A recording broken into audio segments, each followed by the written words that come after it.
ребята, давайте с вами поговорим о том, как можно накопить на мечту. Итак, у каждого человека есть деньги. У детей бывают карманные деньги. И, как правило, таких денег не бывает очень много. Эти деньги очень быстро расходуются. Ну, как правило, мы покупаем разные мелочи, какие-то вкусные вещи, может быть, одежду, может быть, книжку. Можно ли купить что-то крупное на ваши карманные деньги? Конечно, можно. Для этого вам нужен ваш личный финансовый план. Ну, для того, чтобы составить личный финансовый план, у вас должна быть финансовая цель. Вы должны знать, сколько стоит эта финансовая цель и за какой срок вы хотите себе приобрести эту вещь.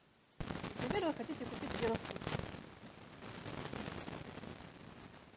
Давайте предположим, что у вас каждый месяц есть 3000 карманных денег. Вы посчитали, что ваш минимум это 66 рублей в месяц. То есть вам нужно 2000 рублей в месяц на ваши карманные деньги. И вы предполагаете, что конкретно вы можете откладывать 1000 рублей каждый месяц. Для этого нужно нам составить табличку «Учет доходов и расходов». Посмотрите на нашу табличку.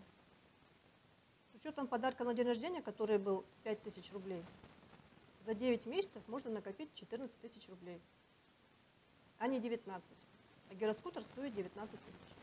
Наших денег нам не хватает. Что же нам тогда делать?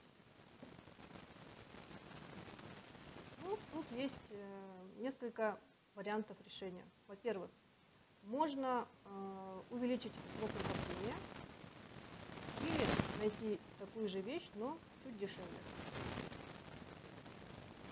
Что же можно сделать, если денег не хватает? Если вы увлекаетесь чем-то, то вы можете монетизировать свое хобби.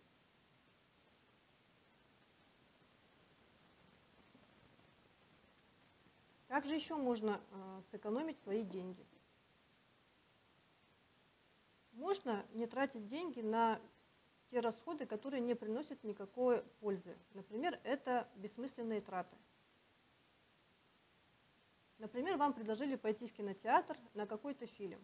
Вам не нравится актер, который играет в этом фильме, и вы пришли в кинотеатр за компанию. Оказалось, что фильм неинтересный. Вам придется купить себе что-то из еды. После кинотеатра могут быть какие-то еще расходы.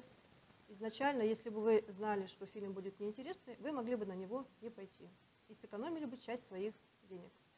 Если вы посчитаете, сколько же у вас денег уходит в месяц на сладости, вы увидите, что это значительная сумма. Можно не покупать шоколадки, газированные напитки, конфеты на все свои карманные деньги. В летнее время можно сэкономить на расходах на общественном транспорте. Ведь сейчас тепло, можно выйти пораньше и прогуляться пешком. Больше всего расходов может быть из-за спонтанных покупок.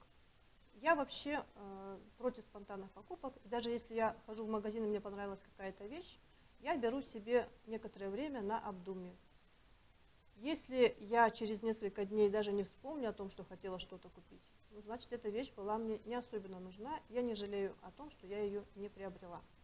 Если же я решила ее купить, пришла в магазин, увидела, что этой вещи нету, я всегда себе говорю, что значит, это не моя вещь.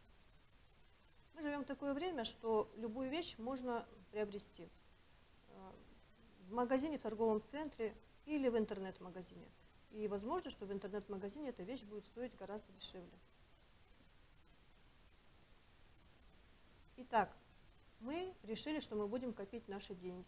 А где же хранить деньги, чтобы их не потерять? Самый известный вариант – это копилка. Копилка – это не самое надежное место. Тут больше поможет банковский вклад, на который можно положить деньги, и этот вклад можно ежемесячно пополнять. Не держите ваши деньги на виду. Не самое лучшее решение – держать их там, где легко их взять. Если вы храните деньги в тумбочке, то вы сами можете их потратить на какую-то спонтанную покупку. Итак, нам удалось накопить деньги. Мы копили деньги, оставшиеся от карманных расходов, также получили деньги в качестве подарка на день рождения. Нам удалось монетизировать свое хобби и выручить небольшую сумму. Мы положили деньги на банковский вклад и получили немножко процентов на вклад. Таким образом, нам удалось скопить 24 275 рублей. Давайте посмотрим, почему такая сумма получилась. Итак, в декабре родственники подарили определенную сумму, 3000 рублей. В октябре не удалось получить доход, какой-то был форс-мажор.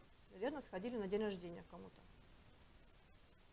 В феврале потратили на подарок другу, тоже определенную сумму. И получили процент в банке на вклад 275 рублей.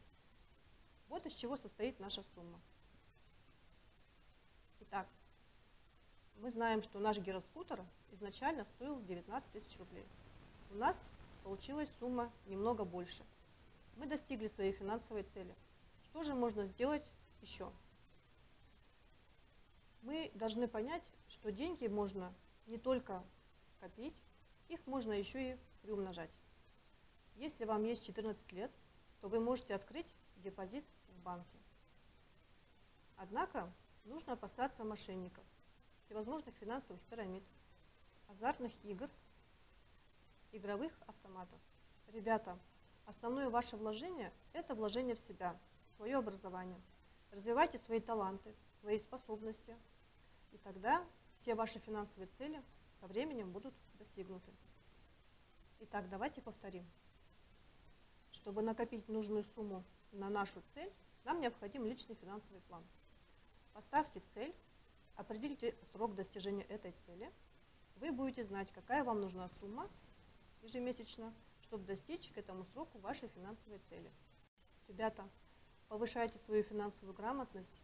Вопросы семейного бюджета – это те вопросы, с которыми мы сталкиваемся каждый день, всю жизнь.